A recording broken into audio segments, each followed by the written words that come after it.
Today on Florida Sportsman, Project Dreamboat. The fiberglass gurus at Wildfire Marine build custom hatch lids for the Bertram 25 project. So once we get these painted up, we'll put them on the seats and mount the seats on the boat. And then the only thing we have left to do will be to non-skid the floor. The experts at TRB install a new jackplate and fresh power on the custom Skimmer Skiff. So now that we got basically all the wire in and everything rigged up, the last step is to put on the jackplate and the mercury. George LaBonte joins Bobby Woodard aboard his custom 25-foot Parker. After fishing the boat for a few years, Bobby realized this was going to be the perfect boat for his business, and it was time to give her the TLC that she deserved. A new passion project is introduced at TRB Customs. An old Stamas bound for a serious overhaul. I'm really excited about this project. It's going to be sort of our dream boat. All coming up on Florida Sportsman, Project Dreamboat.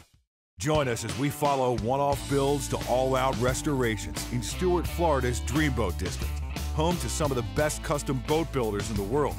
From modest to over-the-top, industry experts from the district's premier facilities show how it's done. Fiberglass repair, custom paintwork, engine rigging, electronics installations, and more. And boating editor George LaBonte shares the stories of boaters who have already turned their dreams into reality. This is Florida Sportsman Project Dreamboat.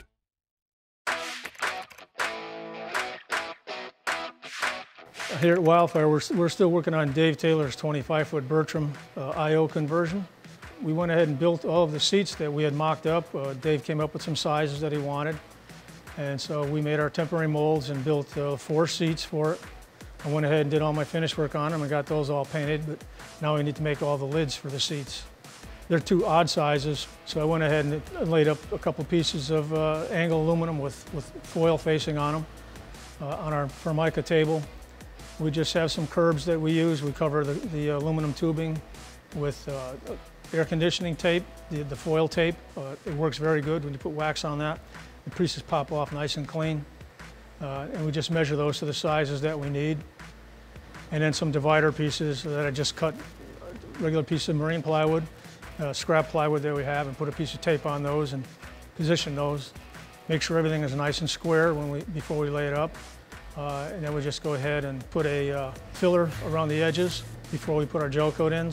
I use a glazing putty, and I'll just go ahead and spread them through all the corners and up any of the side corners that we have. One good thing with the glazing putty is it dries really fast. As soon as I get done with all my curbs, I go right in and mix my gel coat. Once I get the gel coat all painted out, the gel coat takes a while to dry, even in this kind of heat. So we have to go ahead and let them sit for a while to make sure we don't get any blisters or bubbles. Now the gel coat's dry, we'll go ahead and lay these up. I'll paint the entire piece with resin before I put any fiberglass in it. If you wet it just from the outside, there's a good chance sometimes it can be dry layup on the inside. And you might lay up a really nice piece, but the entire face of the gel coat could peel right off it because doesn't have good adhesion. Our first 2 layers will be 1.5 ounce matte.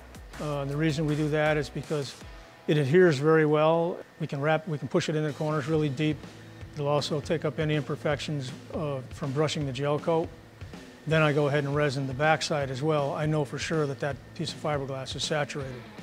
And then I put my next layer on. It's going on a wet piece of fiberglass. I wet the backside again. After that, we transition into the 1708 biax, and that we use because it adds a lot of strength. If I put my glass down with the shiny side down, I get a good adhesion there, and it leaves the rough side up, which will give me good adhesion to my core. And then we go ahead and wet the core as well, so that when those 2 get together, there's plenty of resin between the 2, and that gives us a chance to go ahead and get our last piece on without having to weight it down and then wait and then have to go back after it dries and add the final layer. This way we can get them all done in one piece, one time. After laying up the 1 hatch, we went ahead and laid up the second one, which is basically identical. We do the exact same thing. Because we use that smooth Formica and we use a mold release wax on everything before we lay these up, they come apart very easy and slide a wooden wedge up and it pops right off the table. They're already glass smooth, so you basically just have to do some shaping, and If there's a little imperfection here and there or a pinhole, you take care of that. But other than that, these parts are ready for a final sanding and then paint. So once we get these painted up, we'll put them on the seats and mount the seats on the boat. And then the only thing we have left to do will be to non-skid the floor once we have everything set. When we return, the techs at TRB install a brand new jack plate and engine on the Skimmer Skiff project. This segment brought to you by Lumishore, the most trusted name in marine LED lighting. Lumishore. We offer the brightest, most beautiful, high-performance marine LED lighting systems in the world, both above and below water. Allow yourself to have the ultimate onboard lighting experience at your fingertips.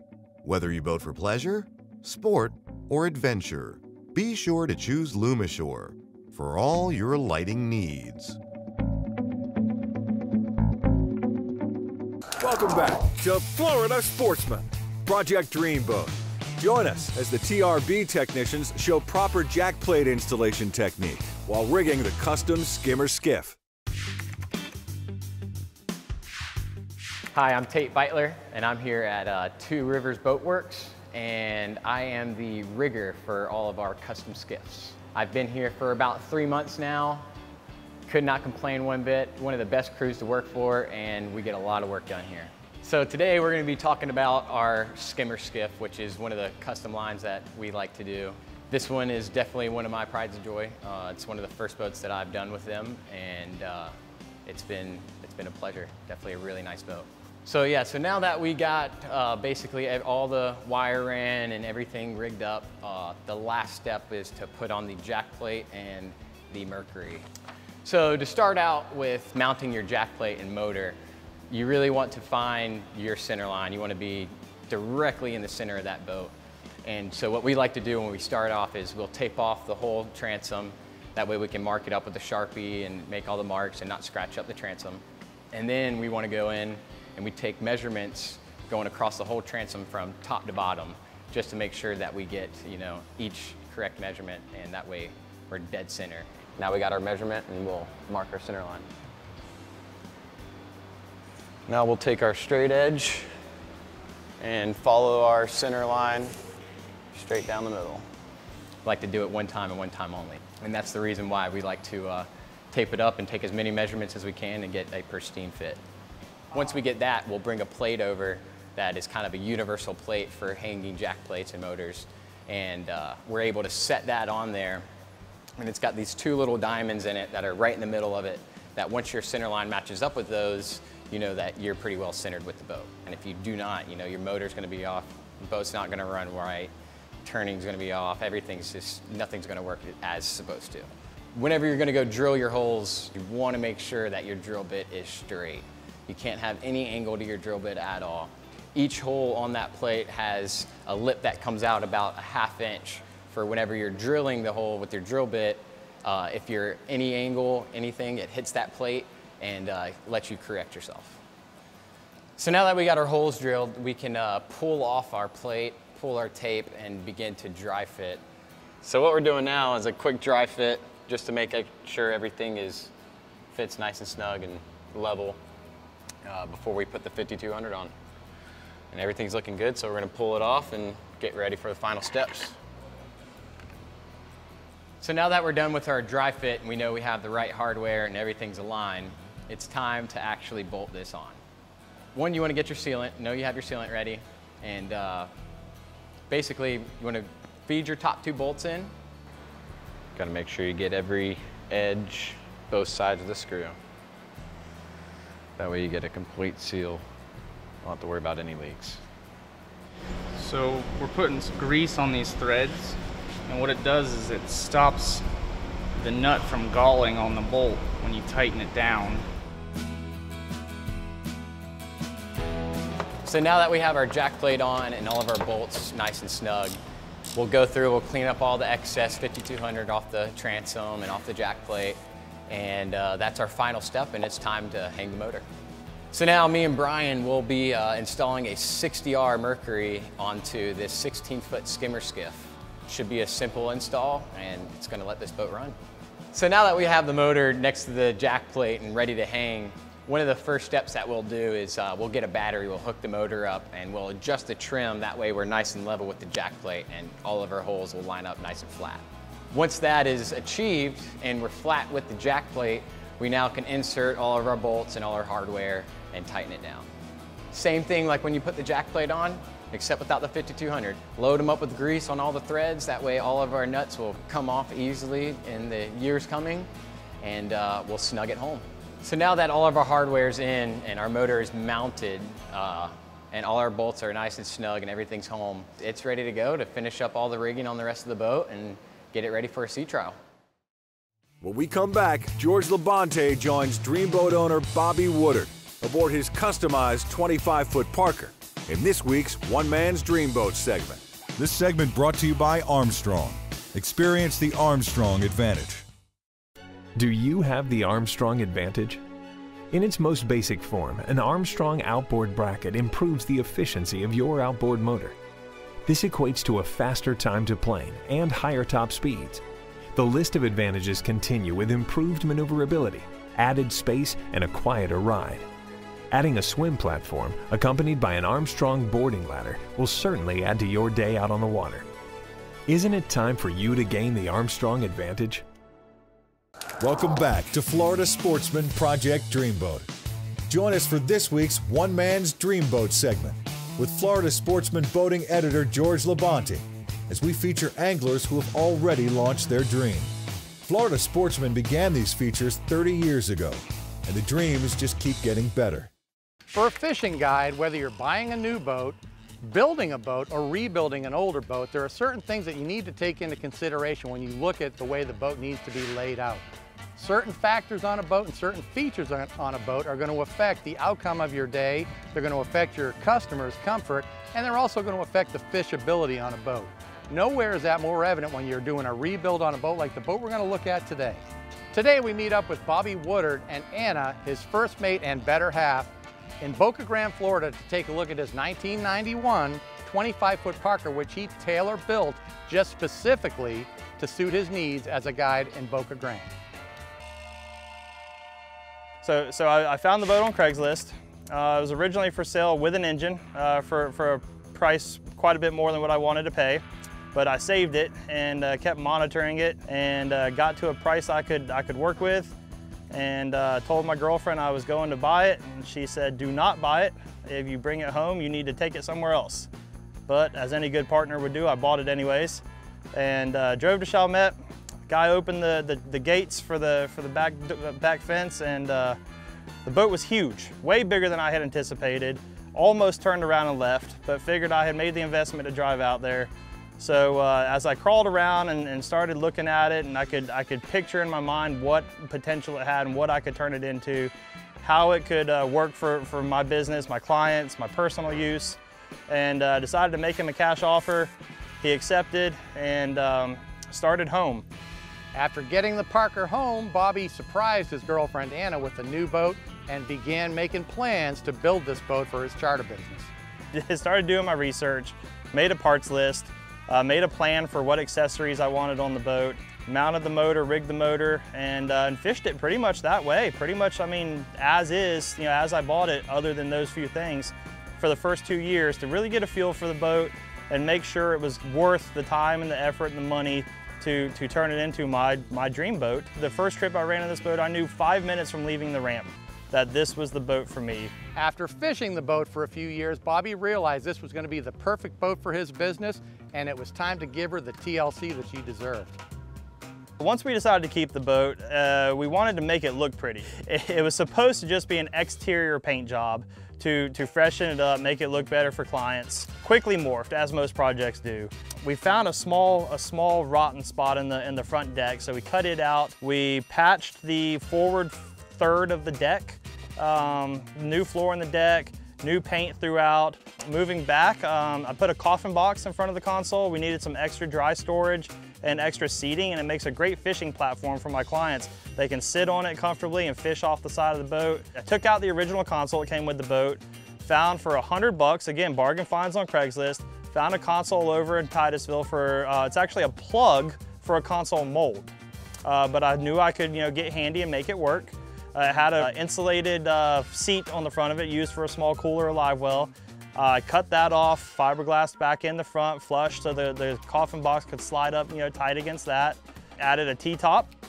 Had to do some, again, customization to the T-top. It was a true bargain find. My best friend that helped me with this project gave it to me. We, trimmed up the legs and added, new legs and made it fit the console. And then I took it upon myself. I did a coating on it. It's called Raptor Liner. It's a DIY truck bed coating. So for power on this boat, it's actually a Yamaha F250 4-stroke, model year 2013. I've owned it since day one. It's actually the motor that was on my old boat, my 24C Pro. I was a little skeptical putting that motor on such a large, heavy hull, but I'm thrilled with the performance. This is not a fast speed hull anyways. It's a, it's a work boat, it's a charter boat. It's efficient, still gets roughly about 3 miles a gallon. It's plenty of power, good hole shot, decent top end. Maintenance is what matters on boats and motors and anything. So you take care of it and it'll last you. This boat works great for what I do and how I do it. For such a large vessel, it runs surprisingly shallow, gets plenty shallow enough for what I need. It's super wide, it has a 9.5 foot beam, and so it's super stable at rest. And I do a lot of drift fishing. Nice high sides, lots of freeboard, and it runs smooth in a chop. It checks the list. I mean, no boat's gonna be 100%, but if you can get 95, you're doing great. And I'm there and absolutely love it. After spending a couple of hours drifting in the past with Bobby, it became clear to me that this was exactly the boat that he needed for his tarpon guiding business, and this was a perfect platform. I'm sure it worked out exactly as he had planned. After an initial investment of $5,000 and spending $20,000 on repairs and custom modifications, the cost of Bobby's Dreamboat comes to a total of $25,000. When we return, Dale at TRB introduces a new project for the TRB Customs crew. This segment brought to you by Suzuki Marine, the ultimate outboard motor.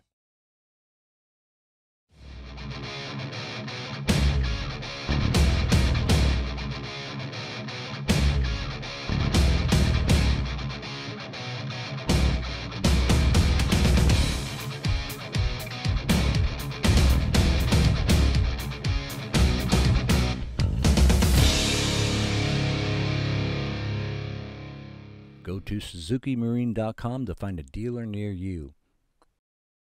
Welcome back to Florida Sportsman, Project Dreamboat. Join us as the TRB crew gets to work on a Stamas 290 tarpon that's destined for a serious overhaul.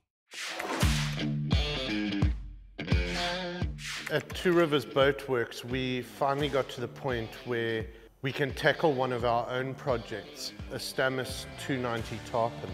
The big thing with this boat was that we got it at a relatively good price, and we were just going to buy it, do some work on it, flip it and move it along. But my wife Kristen and I went down to Homestead to collect the boat from the salvage yard. And while we were towing this boat back to Stuart, I said to Kristen, you know what, I really like this boat. We both love scuba diving. I enjoy fishing, Kristen not so much. So we wanted to build a boat that accommodates both of us.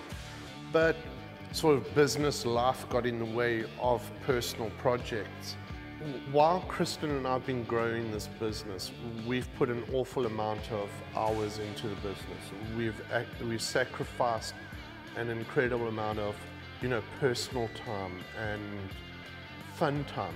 And the whole idea behind building the Stamas for us is it's going to give us an opportunity to go and have some fun. And this year we kind of got to the position where the business is starting to take care of itself. So we decided, well, it was time to go and get the Stamas out of storage. We had it stored at a friend's yard, and what happened when we had to go and collect the boat was, at first I thought I could just send a couple of guys down to hook the boat up and tow it back here. They went off and I got a phone call and said, we're not going to be able to bring the boat across. So I said, why? They said, well, we started moving the trailer and the springs just bust right there and then. So I said to the guys, well, don't worry about it, come back. we'll grab one of our good trailers and get the yard arms, lift the boat up. So we packed everything up and we went across to the yard to collect the boat. And when I got there, the boat was looking a little sad, a lot of Florida green growth, I call it. It's like you see old houses and cars and that they sort of have this green slimy stuff on it. We had to move the old rusted trailer out from underneath the boat to put our trailer under the boat so we could bring it back to the shop. It was definitely a little nerve-wracking picking this boat up, but you know, the guys know what they're doing, and it really wasn't such a big deal, and sort of within half an hour, 45 minutes, we were out of there. In the morning, we moved the boat across, and the big cleanup started. We got in, cleaned all the leaves out. There were a ton of leaves, and there were bits of broken fittings and buckets of screws and old batteries and all that. So we made sure we got those out and we discarded them safely. And then we started the pressure washing process. And the boat started coming out really, really clean. And I was actually surprised at how easily we were able to clean the boat. So we got the boat clean, and the next day I planned to put the transom bracket on. The whole idea was that, you know, because we want to use the boat as like our personal dive boat, is that we would have a big platform back there to stage and get ready for our dives, you know, getting up out of the water, getting into the water. So it was important that we get that done. But when we started getting ready to put the transom bracket on, we saw that it was actually about an inch below the bottom of the boat. And that's when I remembered that originally I wanted the transom bracket to be the same height as the back of the boat, so it would be one level. And that's when I remembered that we had to grind all that glass away at the back, get in from underneath, glass that up, so that we could pull the bracket level with that, the whole platform, fill in that well at the back. So we didn't get to put the bracket on that day. But I think it's important that people realize that not everything goes as planned, you know. So it's exciting, and you know, we've got a bunch of stuff for the boat, and we'll just see where it goes. You know, it's going to be one of these things that I think it's really going to grow and turn into an awesome project. It's going to be sort of our dream boat. Next week on Florida Sportsman, Project Dreamboat. The fabrication experts at Bertram Marine design and install a custom leaning post backrest on a classic 20-foot Seacraft. George LaBonte joins Josh Whitaker aboard his tricked-out 22 offshore. The fiberglass masters at Wildfire Marine demonstrate properly repairing damaged gel coat. And the TRB Customs crew finalizes and splashes their latest custom skiff project.